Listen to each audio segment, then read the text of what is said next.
So today I'm going to be chatting with one of the world experts in spiritual orgasm, in Kundalini, in not only physical sex, but spiritual sex, astral sex, the energy body. And his name is Michael Winn from Healing Tao, USA. I had the great joy of meeting him a decade ago at a big conference of Taoist masters and practicing many of the teachings from his lineage. So we're going to be chatting today all about Kundalini and the quest for spiritual orgasm. So, Michael, welcome and thank you for taking this time. So pleased to be with you again. I miss you after 10 years of when we first met. We had this instant connection, which I felt in my heart right away. And I'm sure that was a very true connection. And we're just crossing paths here again as part of that. Yeah, it was very special for me. And I know that then, 10 years ago, I learned so much from you in so many ways. And I was especially touched by not only your knowledge about the energy body, but your embodiment of it, your lived experience of it. And yeah, it's really great to have the opportunity to share some of your wisdom with people here today. My pleasure, my deep, deep embodied pleasure. So just recently we were part of putting together this Kundalini symposium, a topic that we're both really passionate about, and sharing our classes there. And you were sharing about your own Kundalini experience. How was it? So maybe you just want to say something about that whole event that we put together. Well, I think it was brilliant. I mean, I can't recommend it highly enough. It had a lot of high level Tantric and Taoist, teachers. So you get a cross-cultural, fertilization of views. They both share, I think, the same principles, but they have different methods. Mm-hmm. And so it's wonderful. And there were people who had deep insights into the physiology of it. And, it was just, I can't praise it highly enough. I think it was a big, big spiritual event. I think that a lot of people would really benefit from. Mm-hmm. Okay. Yeah, we at Tantra were so thrilled with it. We really felt like everybody, all the teachers who showed up, just shared so much amazing wisdom. Yeah. Well, I my session there was really about my major first awakening in 1979. I mean, I know this makes me into a spiritual dinosaur of sorts, but hey, I'm still going strong. What can I say? And it's because that big push that happened there, that just speeded up my path so much. Mm-hmm. And that was just based on a tantric breathing technique. So I started with Tantra. Okay. Mm-hmm. And I got into Kundalini yoga from that. And I practiced that. I was fanatic, anywhere from 2 to 6 hours a day. It was just like, I'm going to really, break through and I was like total fanatic. So, and then I went into Kriya yoga, but eventually I ended up getting into Taoist alchemy, internal alchemy. And that really grounded me. I got a little maybe too expanded from all the Kundalini stuff. Mm-hmm. And I had to ground. I was seeking for grounding. And the Taoist practices, the Qigong plus internal alchemy is what did it for me. Mm-hmm. So I completely honor and respect and love my tantric roots. And I really much of the last 40 years hacking, we could say spiritually hacking into these 7 formulas of immortality from a wandering Taoist named One Cloud. Okay. And I ended up writing Montauk Chia's first 7 books. And then kind of decided to go a little bit my own way just because, I was going deeper into that and he was going kind of wide and building a big empire. Mm-hmm. But I went very deep into the very high level practices and it's been so amazing for me, so rewarding. And I've had so many, experiences along the way. And I just want to say that I was always been a very highly sexual person. Okay. I didn't realize until I was about 21 and I had my Western astrology chart read.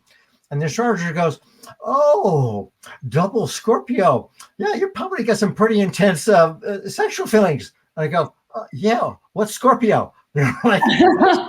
that explains why I'm like thinking about sex, like 90% of the day, it's like, oh my God, So anyway, I just didn't know what to do with all that sexual drive. Okay. Mm-hmm. But I will say that that Kundalini awakening, I could feel my testicles pulsing day and night. It was pumping spontaneously my sexual energy up the spine. And then I was like, just like kind of like converting that out into some type of awareness and whatever. And I thought I was supposed to go up my crown and, take off to some other, heaven.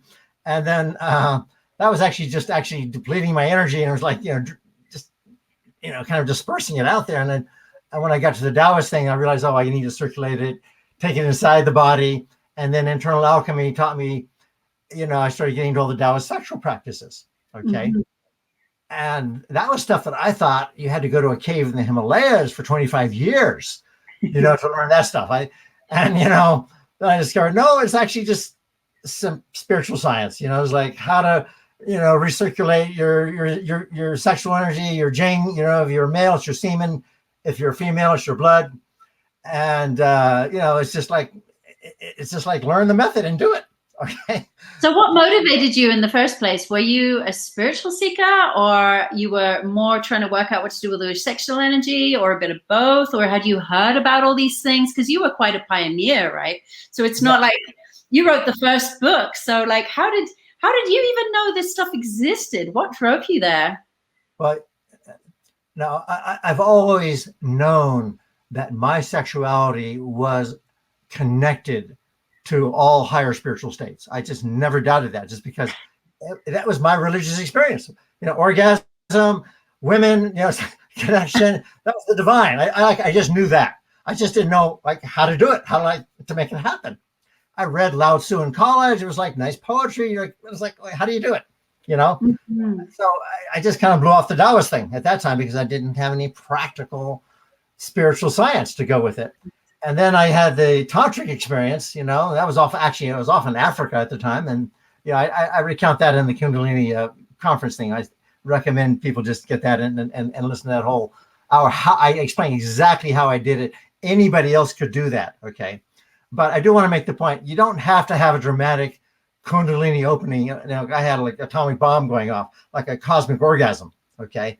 And when I had that cosmic orgasm, I go, wow. That's the goddess I want. Okay. It's like, forget physical sex. This is like 1,000 times more intense, better than physical sex, which I didn't think was possible, but it was.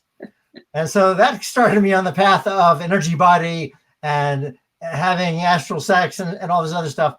But that all happened basically as a byproduct of me just doing the alchemy and developing my energy body and learning about, how the meridians, the channels, and how to crystallize energy and, into a pearl and contain it and give it some, some body, basically. I mean, the pearl and the idea of an elixir in alchemy is just about embodiment. It's like, how do you embody the heart of the cosmos? Okay. And learning that Yin Yang theory, I mean, everybody knows they've heard Yin and Yang, right? But they don't understand that it's a sexual theory. Okay. That Yin and Yang are coupling in infinite numbers of pairs to create reality and create our form, to create the planet, the universe, everything. It's a sexual process of birthing itself in the present moment, the eternal present moment. But when you understand that it's a sexual process, then you can begin to understand like, oh, if I couple the sun and moon, I can add that into my orgasmic ability, okay? Because they're making love on their level, and I can add that into the male-female level. Okay, so this is what alchemy is about. It's like, how do you become multidimensional? And more specifically, how do you couple sexually these seemingly abstract energies? Okay, how do you couple them and ground them and then produce something new out of it, a new experience, a new level of awareness, just a new consciousness. Mm-hmm. So it's just been an incredible journey for me. Okay, and I'll just cut to the chase here. One time I had one of my students, she was 26. She's an international model, very beautiful. Okay. She invited me out to lunch. She was the girlfriend of one of my best friends. And she sits me down at a table. She buys me lunch. Okay. I said, okay, well, what's this about? She says, well, I want to have sex with you. Okay. I said, well, I said, I appreciate that. It's very flattering, but, you know, you're already involved with my friend. And, you know, as beautiful as you are, you're actually not my type, you know. And, you know, I just kind of like kept her at arm's length. Okay. It's like, yeah, that looks like a lot of problems. Okay. Then a couple of days later, I'm meditating, and this woman comes in energetically and essentially takes me sexually by force in the astral planes. Okay. And I'm going, wow, I didn't know that was possible. Okay. And so I'm having sex with her energetically. I know it's her. It's her vibration. I can just feel it. And this is going on for about 3 days and 3 nights. Okay. And after about that point, I'm going, you know what? Am I being like psychically raped? Yeah, I I mean, was going to ask that. here? Did you feel like you were violated? Yeah, it's like, I like her. I love the sex, the actual sex. This is fine. This is great, but like, I can't stop it. Like, I'm out of control here. Like, what's going on here? I call her up and I say, hey, do you know what's going on? And she goes, no, I don't have any idea. What are you talking about? I said, okay, look, just tell your energy body just to cool it. Okay. Just like turn it down. Okay. Like, I understand, you know, like blah, blah, blah, but it's like too much. So it stops. Okay. She did it and it stopped. Okay. But that was like had no idea that it was happening. My initiation into astral sex. Okay. And then it started happening regularly. Okay. Now I said, let me look at her chart. I discovered, you know, I've got like Virgo sun and Scorpio moon, and she had Scorpio sun and Virgo moon. And I said, oh, there's like some energetic, astrological, constitutional things here that are, you know, making this easy to happen, Okay. And so it happened regularly to me, like every couple of years. I could never initiate it. Okay. It just, somebody would just jump my bones. Okay. And it's always a woman. Okay. And it was always so much more intense than any physical sex. Okay. You know, I just can't tell you. Okay. Can you describe that a little for the people who are listening, who are wondering how that can be? Could you describe a little more of the experience? Just for those who are like, you know, listening and going, what? Yeah. Okay. So listen, physical sex, you're trying to squeeze the life force through your genitals. Okay. I mean, mostly, of course, there's touching hands and breasts and other things. There's some other change, but the primary, you know, focus there is to try and get that life force through a tiny little, you know, penis and yoni. Okay. And that has its own intensity, has its own pleasure, it has everything. We know what that's all about. Okay. But when you redirect your chi, your prana, whatever you want to call it, okay, your life force, up into all your organs, into all your channels, and it starts to fill your whole body, then when you have energetic sex with somebody, your whole being is making love, not just your genitals. Okay. So and that's where all your emotional and mental patterns are. And so they're all being made love to as well. And so it's just overwhelming almost. It's so intense. Okay. I mean, you can actually energetically, you can merge 100%. You can totally occupy the same space, 2 energy bodies. But physically, you can't do that. Okay. There's just a boundary there. It was like, you know, you can put the penis inside the yoni, but you can't merge physically because, you know, it's just got to be the energy that gets exchanged. Yeah. So, in short, the more you are able to shift into a whole energy body, the deeper that sharing can be with somebody else.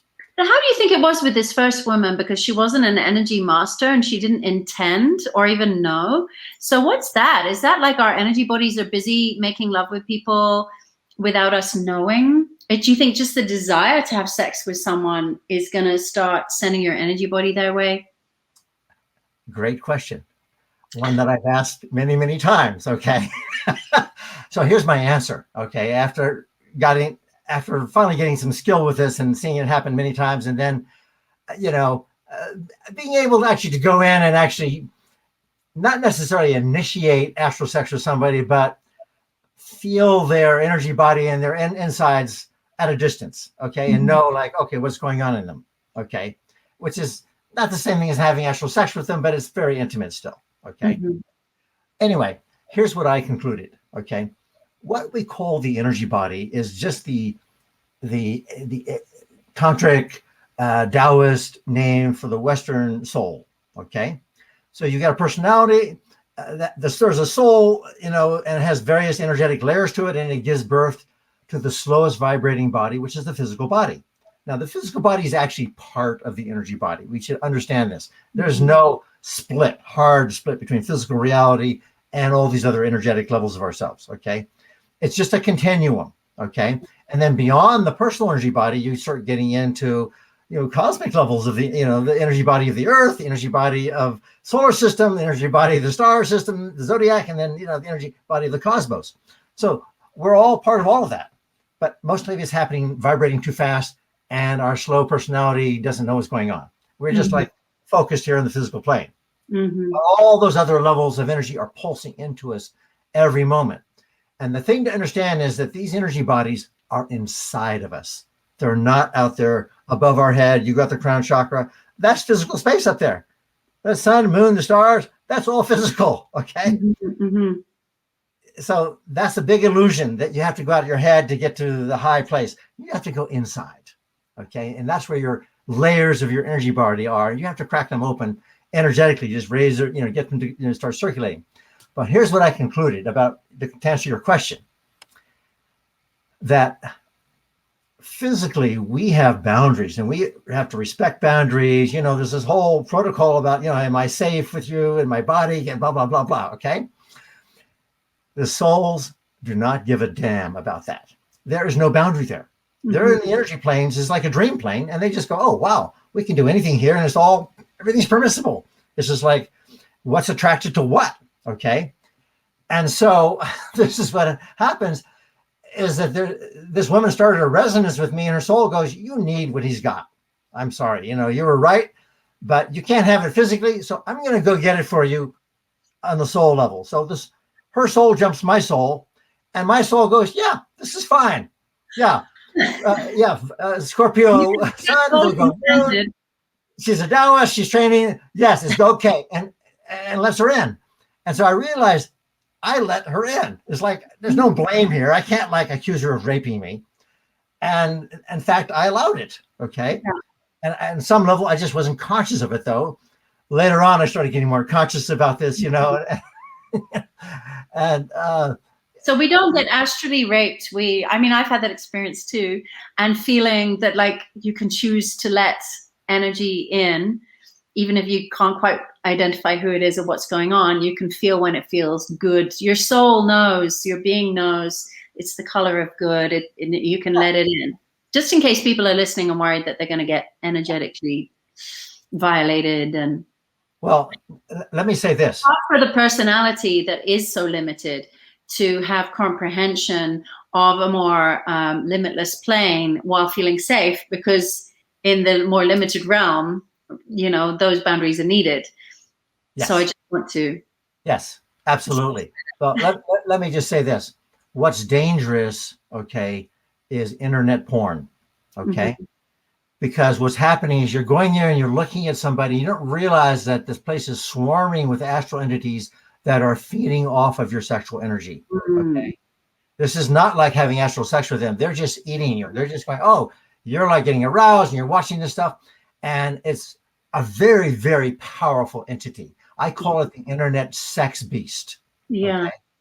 And, I got to a pretty high level through my alchemy, and I actually directly encountered this internet sex beast once just by accident. And it took me 6 weeks to recover from it. It was so draining. It was so horrible. I had such terrible sick energy in me. I was like, oh my God, how am I ever going to get this out of me? It was like, oh, this is so horrible. And people don't realize. I know, I've heard that said before. I had a friend who turned Tantra, but he used to, in his earlier life, he ran an S&M club or a dark club somewhere. And he said, at some point he would walk through these darkened rooms and look and just see entities everywhere. And at that point he realized there was so much sucking of energy, and people were voluntarily giving their energy away. And that's when he realized he had to pull himself out of it. And I met him like 20 years later in a world of Tantra, trying to work out how to be conscious with sexual energy. So I've heard it said before, and clearly we can see that people are giving up energy, feeding their energy to this beast, as you put it. Yeah. Well, I like it. It was so horrible. I just can't tell you. It's really one of the worst experiences of my life. I mean, I've been through dark side attacks and other stuff. A lot of people like live in this kind of new age land, and they don't realize that, there are heavy polarities, and there's kind of like a war in heaven going on between a lot of these forces. Mm-hmm. And we're actually the physical, players of that. We recreated as above, so below. Yeah. Playing it out here. Okay. So you need to navigate this and have very clear, virtuous, loving intention is so important. Right. Okay? So people can be safe with loving intention, and then you also said virtuous. I just want to pull out that word because it's something I've really valued from Taoism, how Tao Te Ching is about the virtues and how cultivating virtues actually gives us protection. Mika's always teaching us that, right? Like cultivating kindness, cultivating peace. Yeah. And cultivating these attracts positive experiences, totally, right? Totally. Now, I personally don't actually the translation of the Chinese word into virtue. It carries a little bit of Western sense of moralism, like morality. Yeah. I don't like the word virtue. It's not the exact translation. I would prefer integrity or inner power, or something like that. Nice. Because virtue has those moralistic tones, and the Taoists, they're not moral. They're basically amoralistic. They're saying, whatever creates harmony and balance, go for it. And that could be in any situation. Could be this called situational ethics. There's no fixed rules. Okay, I mean, you don't want to be killing people, and you don't want to be stealing whatever thing. But it really, has to do with unfolding of your highest, your mandate from heaven, your inner virtue, your inner power. Okay, and that will define your unique destiny. Mm-hmm. Let's go back to the whole, navigating the sexual morass, okay? The same principle applies in ordinary physical sexual relationships, because what? Anytime you have physical sex, there's the sugar coating, right? There's the pleasure, there's the orgasm, whatever, hopefully you're having that, there's the sweetness, all that. But that's like the 10% coating. What's really happening is an exchange of deeper unconscious energies. Okay, you could call it, if you want to be modern scientific about it, you're exchanging DNA information or RNA information. You're uploading to the other person, or downloading, depending on however you want to look at it, like who you are. And that's really the attraction of sex. It's not the pleasure. That's just that's just the sweet coating. It's really like in there. I want to get everything about you, okay?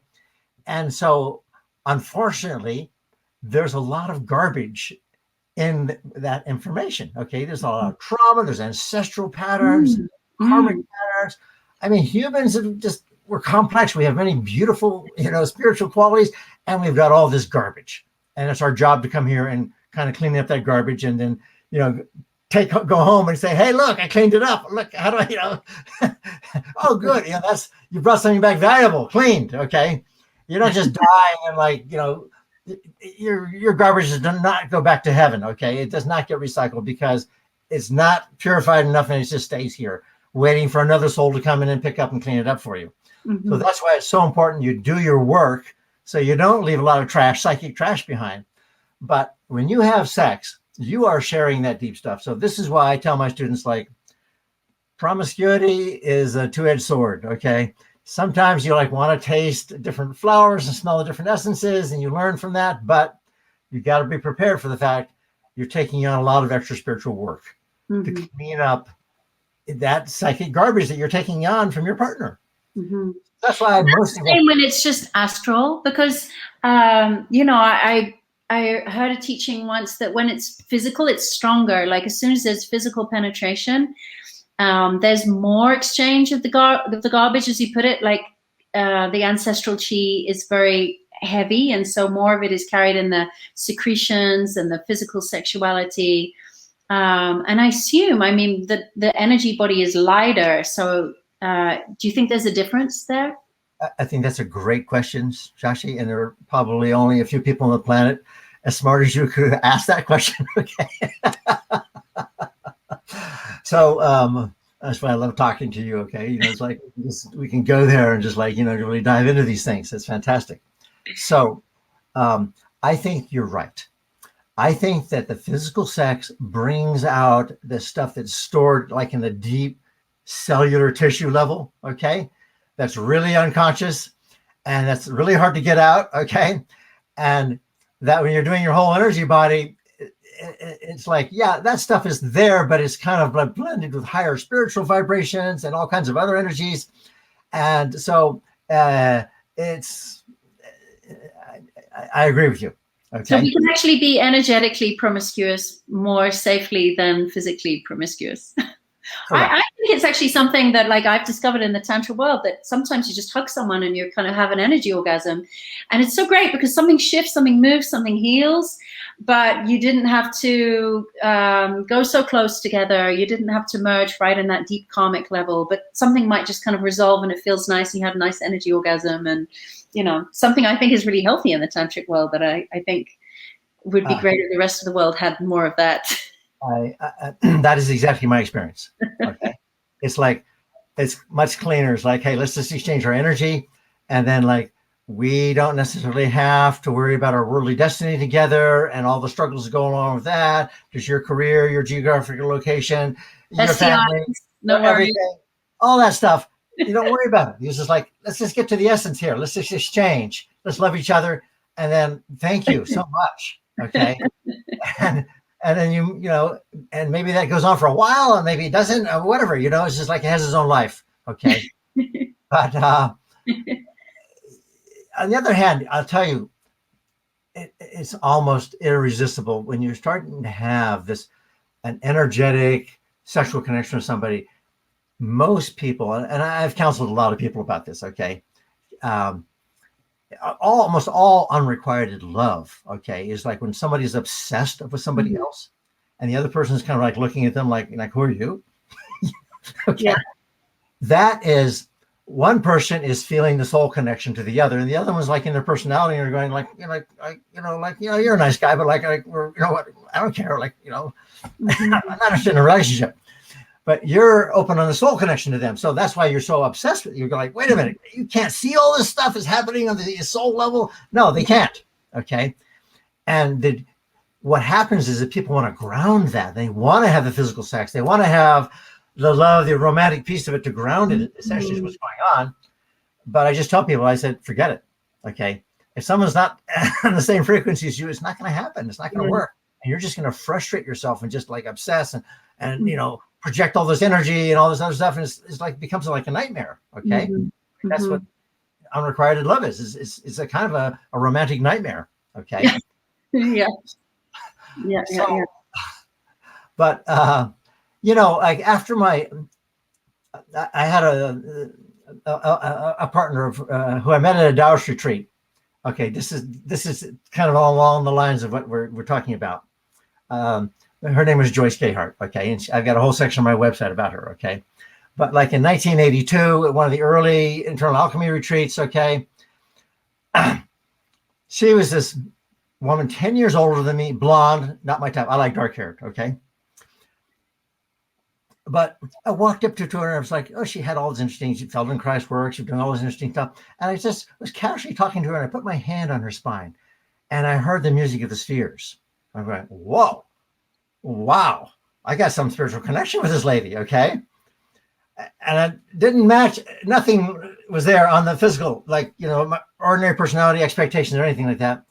But I said to her, I said, look, you know, if you're ever down, she's in Massachusetts, I was in here. I said, if you're ever down, you know, you're welcome to stay at my place. You need a place in the city. A couple of months later, she says, hey, I'm coming in the city, blah, blah, blah, blah. She said, okay, great. Well, we ended up sitting opposite each other and having the most incredible, intense, energetic orgasm I've ever had. Okay. Because we were like 3 or 4 feet apart, but we were having what I call a double orgasm, a yin and a yang orgasm at the same time.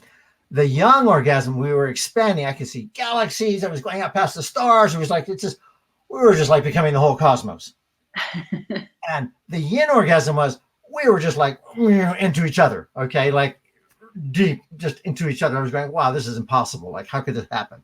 And we're not even touching. And the context is, I was just going to say, you're fully clothed, and you weren't in a kind of romantic thing. We were getting ready to engage sexually. We were opening up. We were decided there was some attraction here, and actually we were naked. Okay, but we had no physical sexual contact. Okay, and that's when I realized that a lot of people have the idea, oh, I've got to do all these like Taoist or tantric practices and find the special tantric partner and have sex with them, and then we'll have the spiritual, orgasm. And I realized, wow, it's just the opposite for me. It's like I had the soul spiritual orgasm first, and then afterwards, like we had like a half hour of that. We were just like, couldn't talk. We were just stunned. This just descended on us. And then, by the way, were we going to have sex? Oh yeah, let's ground. Okay. An afterthought. Okay. It was an anticlimax. Okay. What? And after that experience, I said, I'm going to marry this woman. Okay. I mean, like, if I have this kind of experience with somebody, that's it. 10 years older, blonde, I don't care. Wrong body type, I don't care. It's like, I want more spiritual orgasm like that. Okay. And it turned out that we just like could lie there for hours and just exchange energy. It was just like when we got married, we had a whole wedding on the edge of the Grand Canyon, had all my friends come from around the world, and that night when we went to our honeymoon cabin on the edge of the Grand Canyon, our bedroom suite, we did not make love. We just sat there and exchanged energy. It was so beautiful that we did that every night for 6 months. So after we got married, we didn't have sex for 6 months. The energy sex was so sweet. And we just don't need it. But did you ever feel a desire to like integrate it so that you could ground, have that, or was it always just so amazing? No, we would hold each other with clothes on or clothes off, hands on the breast, hands on the buttocks, whatever. You kind of can channel it a little bit, but it was just, it's not, you don't get, like in physical sex, you go up and you come down, right? You have the orgasm and you go down. This is just like a long takeoff, just like sublime, no motor, just cruising, just wings like an eagle or something, and just together. I ask because sometimes when I have that and I have this amazing energy orgasm, at some point I have a longing to like physicalize it. And it's not like it's just like somehow my body then wants to join in. And then the sex is always amazing because it's already flying. It's not like you use the sex to go high as your high, and then you can use the sex to kind of bring it into the physical realm as well. I totally agree with you. I understand that, because what I found over the course of our 25-year relationship is that we had to have physical sex periodically, even though our preference was for energetic sex. You have to get in touch with your actual physical body. It's one of your subtle bodies, really. Okay, yeah. It's your vibrating one. You have to connect it. Okay, yeah. So yes, we had to have physical sex periodically. Okay, but I mean, we also had amazing physical sex. Very early in our relationship, we decided to push this and see, well, how long can we do this thing? Take it up, hit a plateau, kind of gather your energy, and then go up another one. We went for 12 hours. Okay. I mean, wow, we were like both impressed, like, wow, that went all day long. Okay. We just okay, let's rest, let's meditate for a while, regroup our energy. Okay, then some more like friction sex, and then, go up to another plateau. And it was like, wow. Okay. Do you make it sound as if it just happened to you? So Michael, can you teach other people how to do that?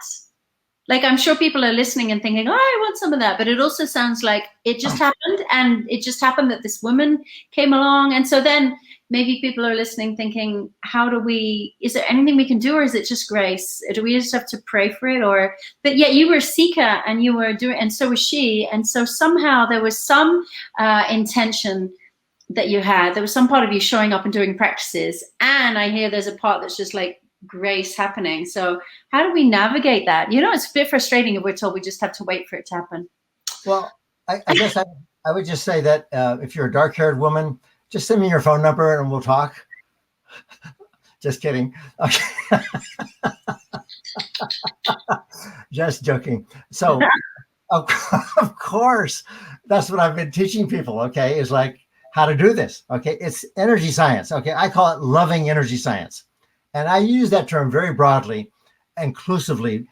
The tantrics, energy healers, the Taoists, alchemists, astrologers, they're all aspects of energy science. Okay, and everybody's got their own particular, ways of manipulating, shaping that energy. Okay, and activating it or understanding it. But my specialty is really like, how do you get your energy body and all your 12 organ spirits and your soul body and the higher bodies integrated so that you can have that kind of experience, and feel embodied in it, feel grounded in it. Okay. What happens is a lot of people want to have a spiritual orgasm, but their idea is very escapist. I mean, this is just mostly a result of Hindu and Buddhist conditioning. Okay. It's like, you're supposed to get out of here. This is like the realm of suffering, and there's a heaven, or in the Christians also. Yeah. And you got to go somewhere else to get the bliss. Yeah. And the Taoist thing and the Tantric thing is, no, let the bliss come in. Okay. Yeah. Be the bliss here in this body. Okay. But that's great. But you also want to get it smoothly pulsing through all your energy bodies.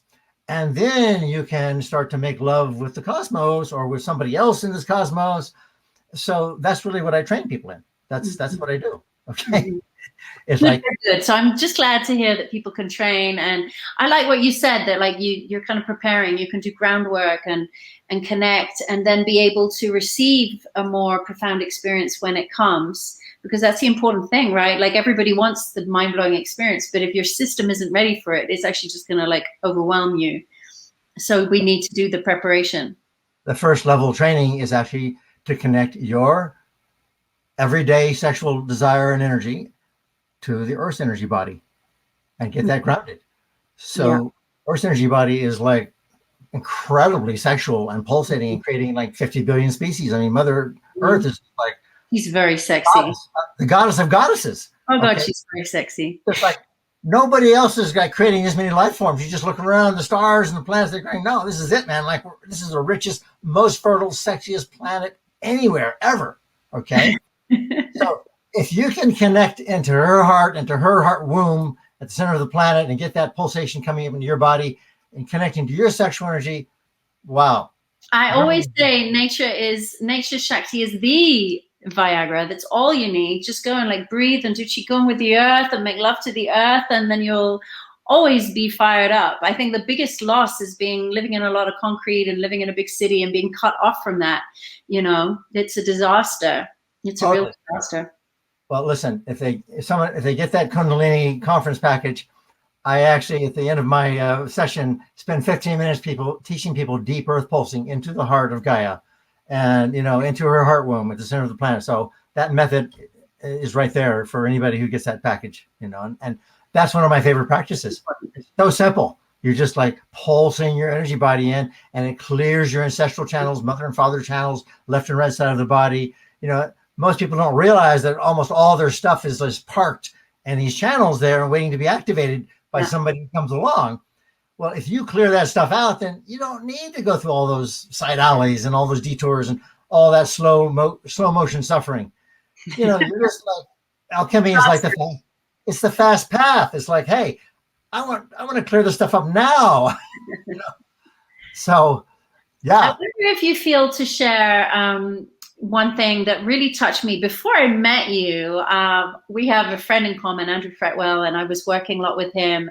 And he told me a story about you and your wife, Joyce, who you just mentioned, when she passed. And I don't know if you feel like sharing that, but it really touched me.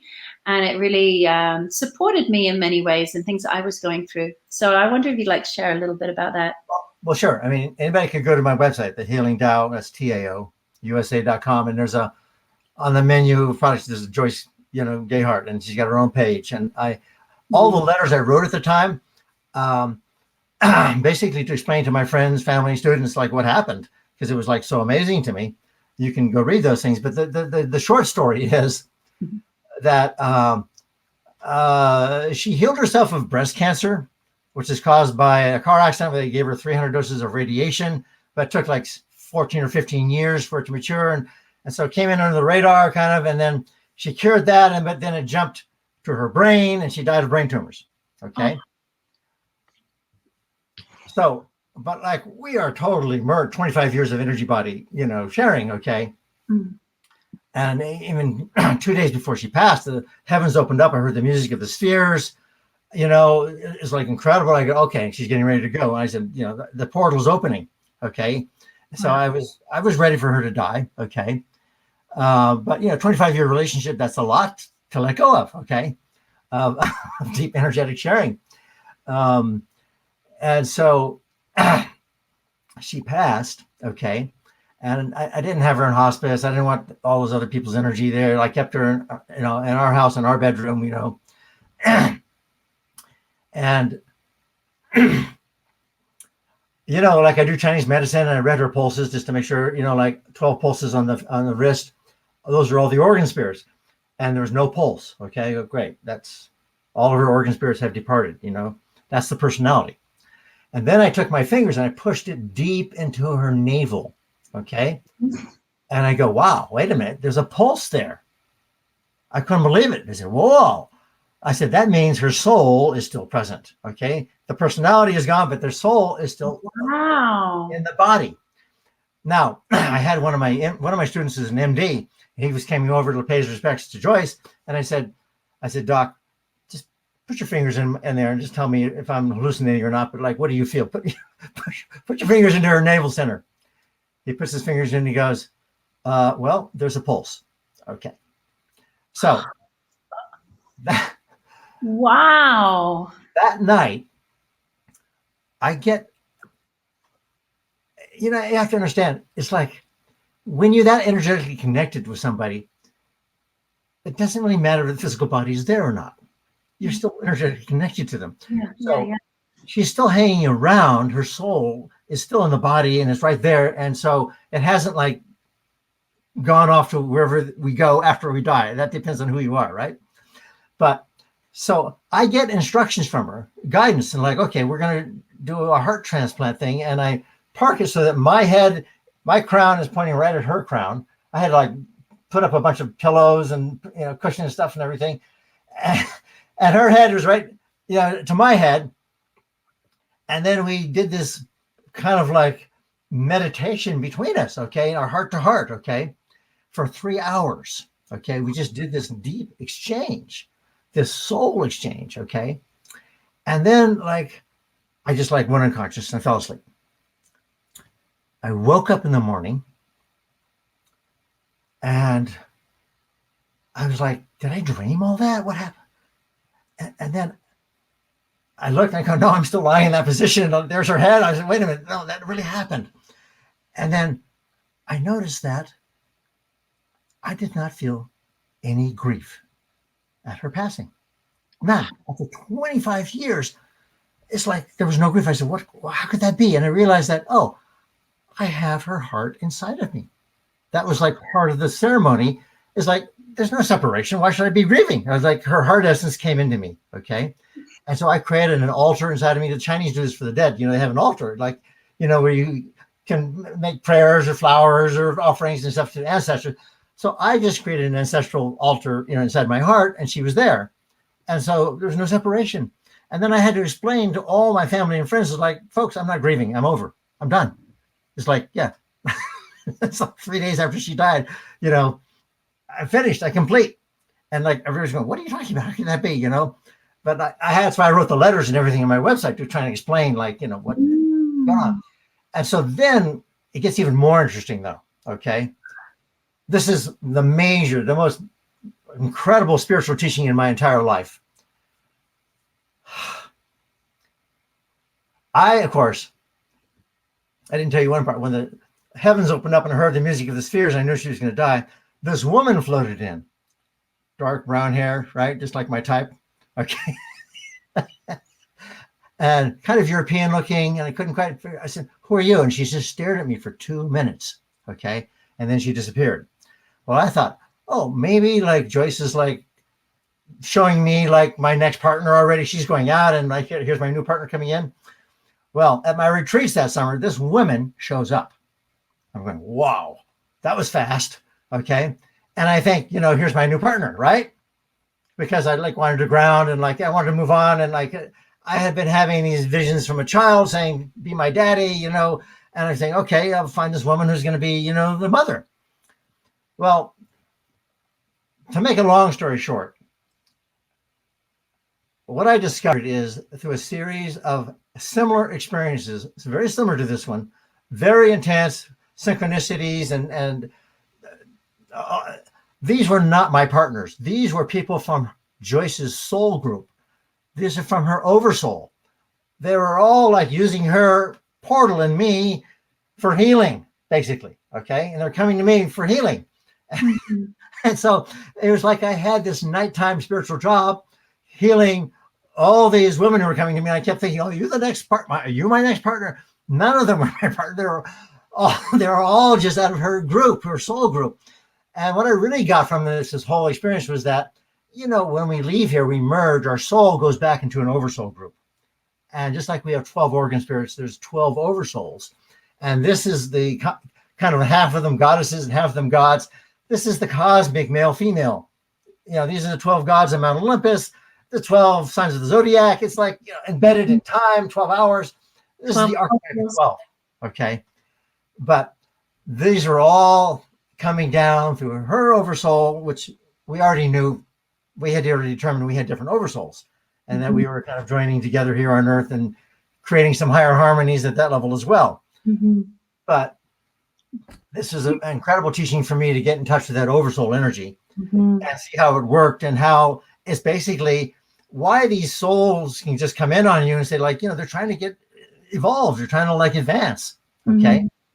Mm-hmm. And so, yeah, sometimes I really felt in the Tantra world that we're all waking each other up and healing each other. And if we let energy flow without hindering it through our head of like, it's not appropriate or it's not the right person for me, like all of that, if we just let energy flow, then we heal each other. We vibrate while we're hugging, or we do a meditation together and we're like, and then we can namaste and move on. There's no need to have a relationship or, but if we allow that, then miracles happen. We heal each other. We reawaken each other. We're all serving each other somehow.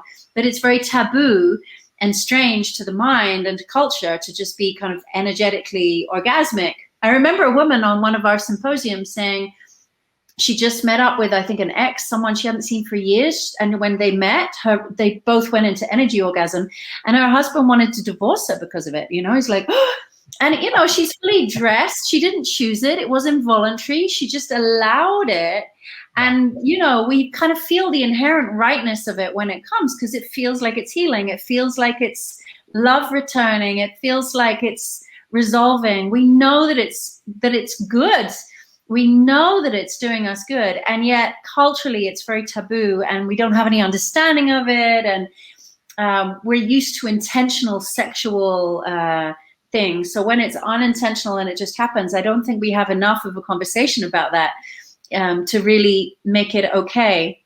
And yet it's something that I see, that I find very beautiful in the Tantra world. I think it's a very part of our evolution to let ourselves do that. Well, I totally agree with you 100%.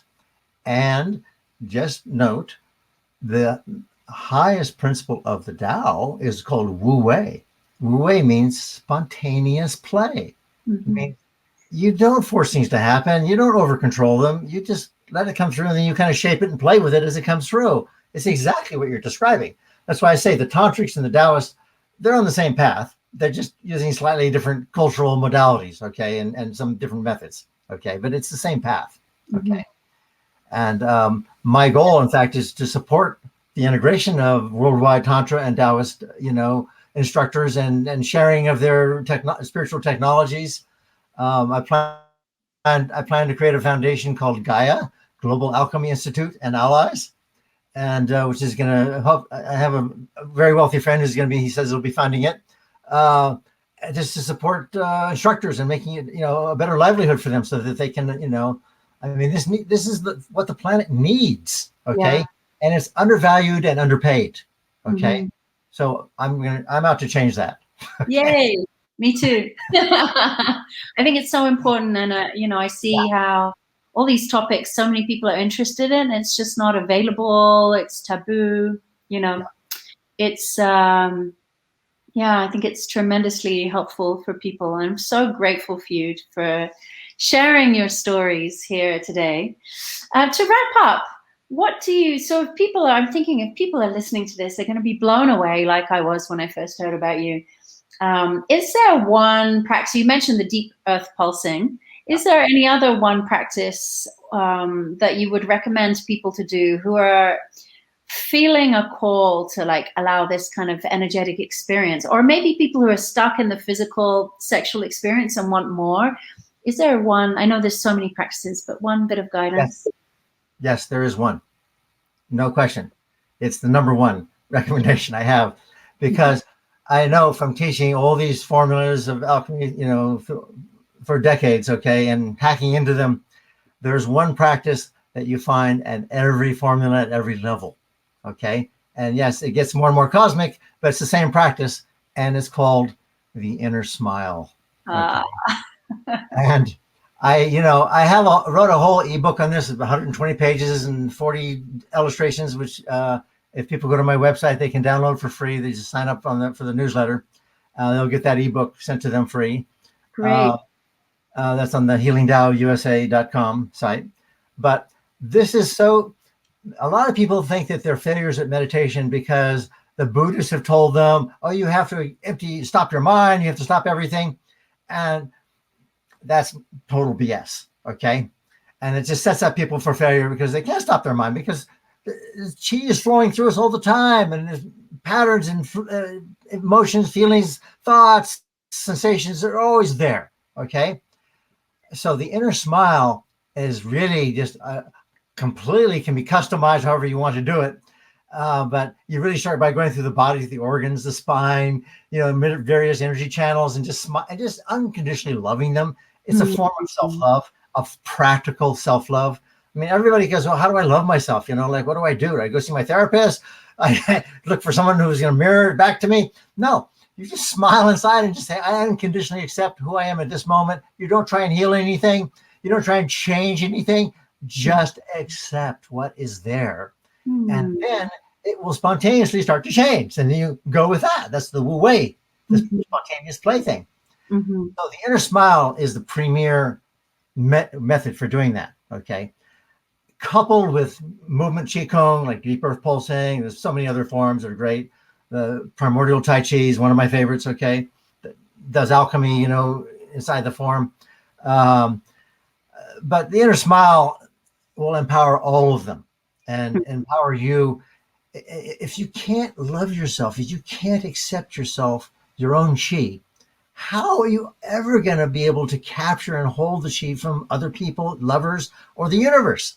You'll be a sieve. It'll just come in and it'll go out of you. You'll be frustrated. You'll be chasing after it, and you'll be getting it. And oh, here, I got it. And it's gone again, because you don't have the container. You don't have the love container. Self-love is the container for gathering all of that and holding it, and it fuses together.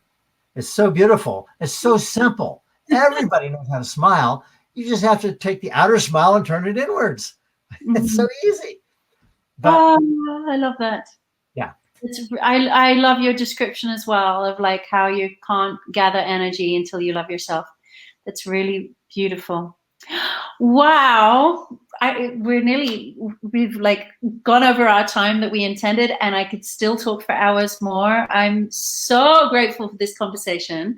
I hope that we can create some more things together online, because I feel so filled up and so energized and excited, and I'm so grateful for not only what you shared now, but I'm grateful that you gave your life to this, because it really shows you've given a lot of time and space for these practices and this journey.